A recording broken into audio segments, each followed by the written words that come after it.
Hello, I'm Father George Salzman of the Harvard Catholic Chaplaincy. I'm up here in the rectory at St. Paul's Parish, and I want to say happy Thanksgiving to you and yours, and praying for you. I hope you're able to get home without too much traffic trouble, or if you're here, you find yourself among friends, and know that we're always here if you want someone to talk to, and similarly know the good Lord who loves you dearly and whose idea you are in the first place.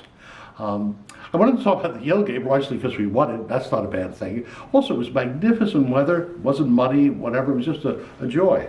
And the custom there is to be very social and enjoy the tailgates and get to meet everybody and the alumni and so on. And that was great fun. And I was reminiscing about a time a while back where I went into the bowl, and it was just at the last quarter. And I couldn't get in the bowl because all the Yaleys were streaming out. And I was saying, what are you doing? And they said, the game's over. I said, there's still the fourth quarter. They said, oh, no, we've won. Harvard's lost. So I pressed in, and I started around to the Harvard side, and praying hard that we'd win. And I heard this shout from the seats, and it was the Yale chaplains waving. And so I waved and kept on my way. And then they shouted more intensely. I looked up, and they were waving me up to join them there.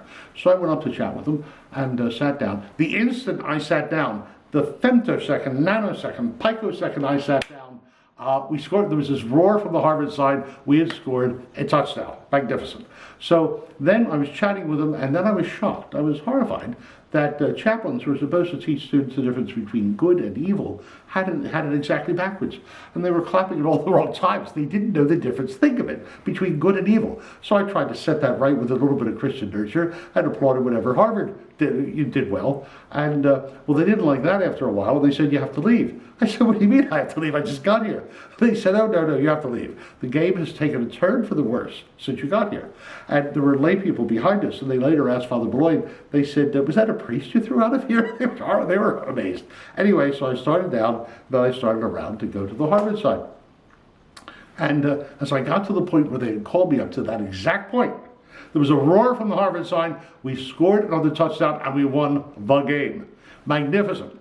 So later I said to Father Beloin, if I would not have gotten to that point if you hadn't thrown me out, and that's why you lost the game. And kiddingly, of course, he was, to say all this kiddingly, what a gem Father Beloin, after 25 years, much beloved, and we all love him dearly. And he's buried right there outside the complex.